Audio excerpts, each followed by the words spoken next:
دوسری شہوت ہے شرمگاہ کی.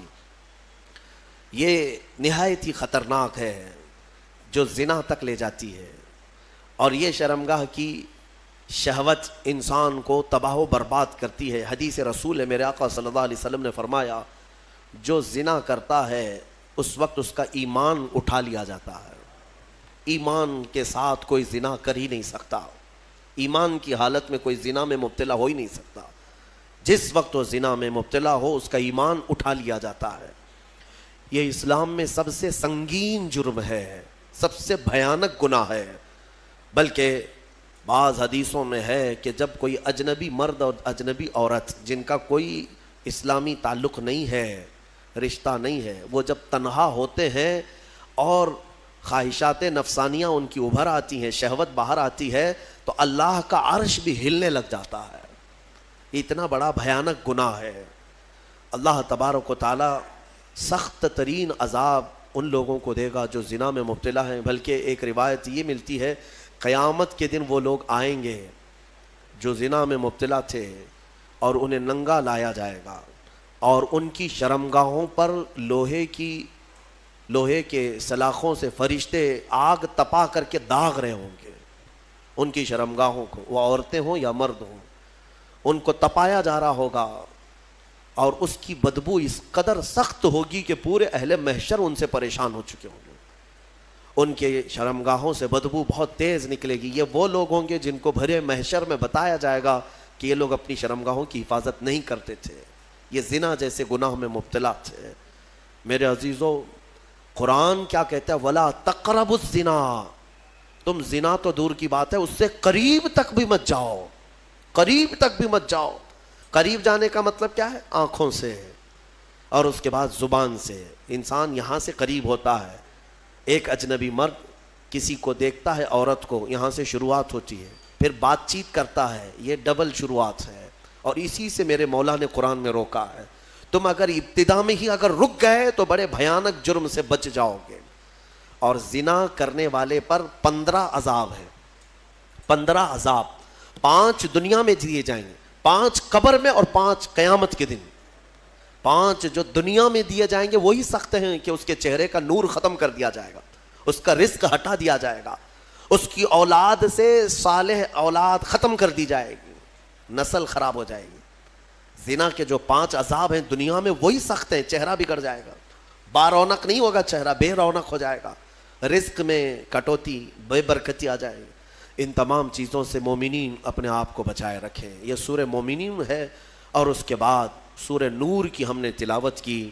سورہ نور میں اللہ تبارک و تعالیٰ نے یہی زنا کی مذمت بیان کی. شروع کی آیتیں ہیں کہ ایک اجنبی مرد یا عورت زنا کر لیں. زنا کیا چیز ہے؟ غیر شادی شدہ مرد اور عورت کا ملنا اور اپنا جسمانی سکون حاصل کر لینا یا شہوات نفسانیہ کو پورا کر لینا، یہی زنا ہے. تنہا ہو جانا، ایک دوسرے کو چھو لینا یا ایک دوسرے کے ساتھ وقت بتانا، گزارنا، جمع کرنا، یہ زنا کے تمام مبادیات کے ساتھ ساتھ ہے. اللہ فرماتا ہے الزانیۃ والزانی فاجلدوا کل واحد منہما 100 جلدہ. مرد اور عورت دونوں جب زنا کر لیں تو اللہ فرماتا ہے 100 کوڑے مارے جائیں گے انہیں. اسلامی حکومت ہو تو 100 کوڑے مارے جائیں گے، اور سب کے سامنے مارے جائیں گے. وَلَا تَأْخُذْكُمْ بِهِمَا رَأْفَةٌ فِي دِينِ اللَّهِ إِن كُنتُمْ تُؤْمِنُونَ بِاللَّهِ وَالْيَوْمِ الْآخِرِ. مولا فرماتا ہے ان لوگوں کے بارے میں اپنے دل میں ذرا برابر بھی نرمی مت لاؤ اگر تم اللہ پر اور قیامت پر یقین رکھتے ہو. اور ان کے عذاب کو وَلْيَشْهَدْ عَذَابَهُمَا طَائِفَةٌ مِّنَ الْمُؤْمِنِينَ. ان دونوں کی سزا پر سارے مومنین کو گواہ بناؤ. سب کے سامنے یہ سزا دی جاتی ہے، لیکن یہ سزا دینا آسان بھی نہیں ہے. کوئی آ کر کے ایرا غیرہ بول دیا کہ فلاں زنا کر رہے تھے تو قاضی صاحب فوراً کوڑے مروا دیں گے یا سنسار کر دیں گے. ایسا نہیں ہے. 4 گواہ کا ہونا ضروری ہے جنہوں نے ایسا دیکھا ہو جیسے سوئی میں دھاگا پروتے ہوئے دیکھا ہو، اور چاروں جو ہے وہ شرعی گواہ ہوں.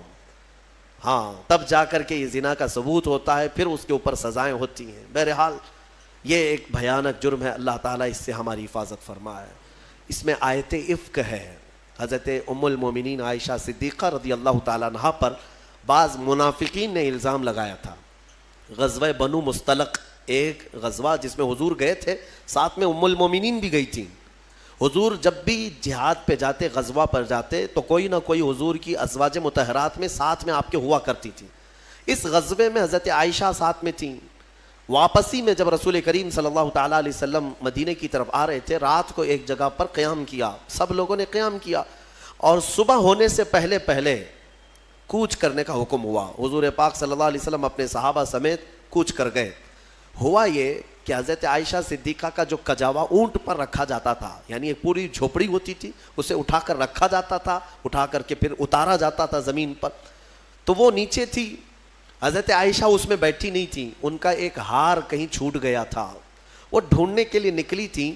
صحابہ نے خالی کجاوا اٹھایا اور اونٹ پر رکھ دیا اور لے کر چل پڑے. ان کو ایسا لگا کہ ام المومنین اندر ہیں، چل پڑے.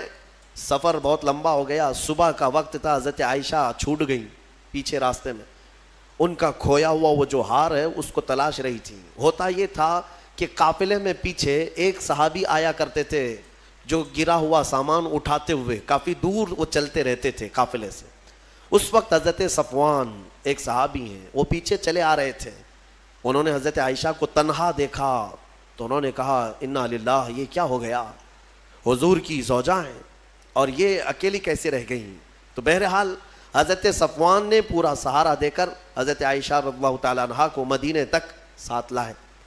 مدینے جب پہنچے تو منافقین نے اتنی بات پر الزام لگانا شروع کر دیا، رسول اللہ کی زوجہ عائشہ کسی اور کے ساتھ تنہا چلی گئی تھی.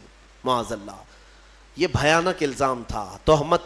اس کے گناہ، یہ بھی اس کے بھی حدود آئے ہیں قرآن میں. اگر کسی مومن پر یا مومنہ پر آپ نے تہمت لگائی اور ثبوت نہیں لا سکے تو 80 کوڑے مارے جائیں گے، اور پھر زندگی بھر کبھی اس کی گواہی قبول نہیں کی جائے گی.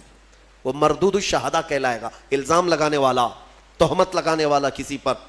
یاد رکھو، آسان نہیں ہے کسی کے بھی بارے میں کچھ بھی تہمت لگا دینا. بہت بڑا گناہ ہے، بہت بڑا گناہ ہے تہمت لگانا. یہاں ایسی بیٹھے اٹھے نہ جانے کتنے بھیانک گناہوں کی تہمت کئی لوگوں پر لگا دیتے ہیں. ایسا ہے ویسا ہے، قیامت کے دن پکڑ ہوگی. حضرت عائشہ صدیقہ رضی اللہ تعالیٰ عنہ پر جو تہمت لگائی تھی، یہ کنٹینیو 1 مہینے تک معاملات مدینے میں چلتے رہے. حضرت عائشہ اپنے میکے چلی گئی تھی، حضرت ابوبکر کے گھر. حضور پاک صلی اللہ تعالیٰ علیہ وسلم انتظار کر رہے تھے کہ میرا رب کیا فرمائے گا، وہی کیا آئے گی. لیکن یہ امتحان کی گھڑی تھی. حضور پاک صلی اللہ تعالیٰ علیہ وسلم صحابہ کو بلاتے اور پوچھتے تمہارا میرے گھر والوں کے بارے میں کیا خیال ہے، میری زوجہ کے بارے میں کیا خیال ہے. جو عشق والے تھے انہوں نے عشق کی بولیاں بولی. حضرت عمر سے بلایا، پوچھا حضور نے تم کیا کہتے ہو. حضرت عمر نے کہا یا رسول اللہ صلی اللہ علیہ وسلم، جب رب تبارک و تعالیٰ نے آپ کے جسم پر مکھی کو پسند نہیں فرمایا تو آپ کی ازواج مطہرہ میں بدکار عورت کو کیسے پسند فرما سکتا ہے. یقیناً آپ کا گھر پاک ہے.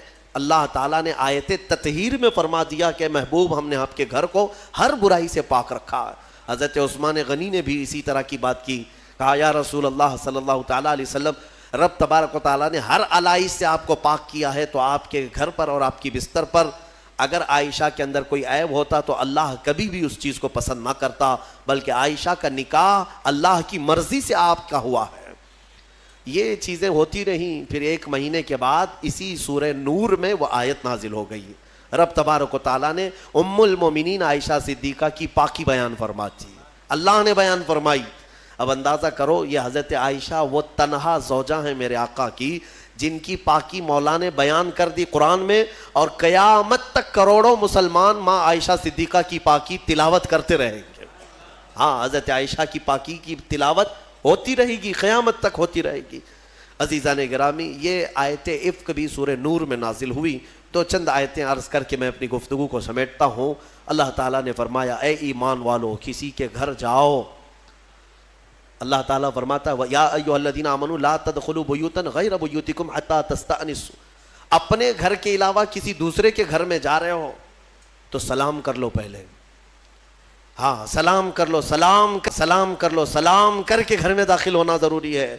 اور یہاں تک کہ آداب میرا مولا خود بیان کر رہا ہے کہ تم کسی کے گھر جاؤ تو دستک دو، اور دستک دے کر کے 1 بار 2 بار، تیسری مرتبہ اگر جواب نہیں آیا تو پلٹ جاؤ. حدیث پاک میں بھی ہے.